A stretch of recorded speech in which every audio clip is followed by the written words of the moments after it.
In the previous video, we talked about the 5 love languages which will improve your relationship. A love language is a way in which you show your love to your partner and you feel loved by him or her. The 5 love languages include 1. Words of affirmation. 2. Quality time. 3. Receiving gifts. 4. Acts of service. 5. Physical touch. We went over the summary of each love language in the previous video. If you haven't watched it or have no idea about the 5 love languages, we recommend you go watch it and come back here. Okay, let's get started!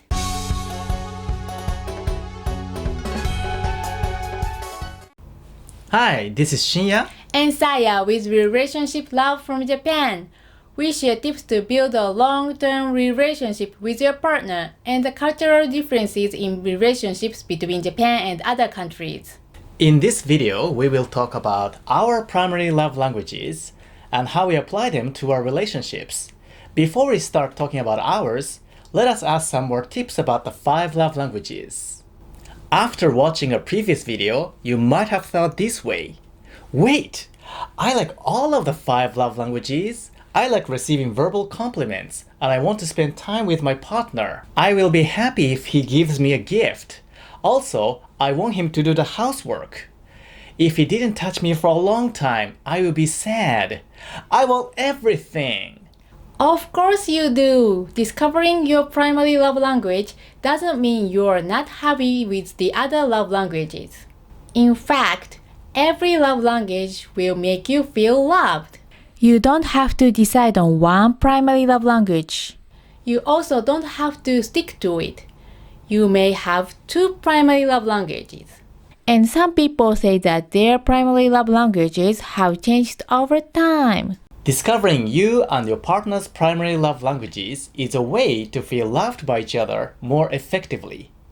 You can't express all of the 5 love languages at the same level. Nobody is perfect. Instead of trying to do everything at once, we should focus on 1 or 2 primary love languages. It will be enough to make your partner feel loved. Okay, let's talk about our primary love languages. We took a test in this book, so we are pretty sure our results are accurate. So, what is your primary love language, Saya? Mine is acts of service. This means doing things you know your partner wants you to do. For example, cooking meals, setting the table, changing the baby's diaper, and so on. I feel loved when Shinya is helping me. Aha, absolutely. She looks really happy when I clean the rooms, change the baby's diaper, and make dinner. Yeah, also, my second love language is quality time. It was only 1 point behind acts of service on the test. That means they are pretty close. I like spending time with my family and doing things together. Just having a chat also makes me happy. Otherwise, I will feel upset. I don't want to have dinner alone. That's true. She gets upset when we don't have enough time to sit and have a chat. Definitely. What about yours? My primary love language is physical touch. I always touch her, kiss her, and give her a hug. A lot of my friends say I act like a Westerner because I've been studying English for a long time. But I don't think so. I've always expressed my love this way ever since I was a child. I played with my younger brother a lot. I often poked his cheeks and put my cheek onto his cheek. That was well before I started studying English. So I think physical touch has always been my primary love language. By the way, our 1-year-old daughter's love language is definitely not physical touch. She looks annoyed when I kiss her and put my cheek on hers. She's like, eh. And what is your second love language? My second one is words of affirmation. It is also 1 point behind physical touch. So they are almost the same. I feel loved when Saya said, "You're great," or "Thank you very much," or "I really appreciate it." On the other hand, I get very angry when she says bad things about me and yells at me. I immediately go on the counterattack. Also, I don't like to see her look unhappy. I perceive her depression as my fault. I receive a message that I'm not good enough to make her happy. As you've heard, our primary love languages are very different. And most of the time, couples' primary love languages are different. Because opposites attract. The problem is, I don't understand how she feels when she eats dinner alone because I love to stay alone.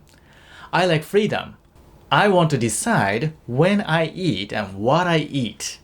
Also, I'm not really interested in doing the housework or taking care of the baby, but don't get me wrong, that doesn't mean I don't love Saya or our daughter. I love them in a different way. I'm extremely affectionate. I always touch them, kiss them, and hold them. I also praise them a lot. When we got married, we had arguments almost every day because we felt not loved by each other.